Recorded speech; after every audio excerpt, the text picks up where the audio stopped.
Generalni sekretar Svobode je včeraj po seji izvršnega odbora stranke povedal, da bodo vsebinska pogajanja nadaljevali, saj je pobuda za to obojestranska. V tem trenutku zvonijo telefoni. Telefoni pri demokratih so, kot smo neuradno izvedeli, ves teden zvonili v prazno, tudi danes do 2 popoldne, ko smo dobili odgovor. Z Robertom Golobom demokrati dokončno zaključujemo pogajanja. S temi besedami je Anže Logar na strankinih družbenih omrežjih objavljen posnetek začel in kot enega glavnih razlogov med drugim navedel tudi ta sinočnji dogodek. Vodji poslanske skupine to pismo z upanjem na sodelovanje še enkrat izročam.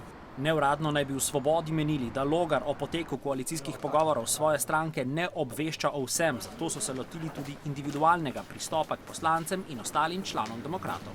Dogajanje v zadnjih dneh vabila preko javnih občil, predvsem pa včerajšnji sklep izvršilnega odbora Gibanja Svobode, da poskuša člane stranke Demokrati in poslance stranke Demokrati z neposrednim vplivanjem prisiliti v koalicijski sporazum, so korak predaleč. Da je Logar le iskal izhod in izgovor za umik od pogajanj so, kot smo neuradno izvedeli, prepričani v dosedanji koaliciji Svoboda SD Levica.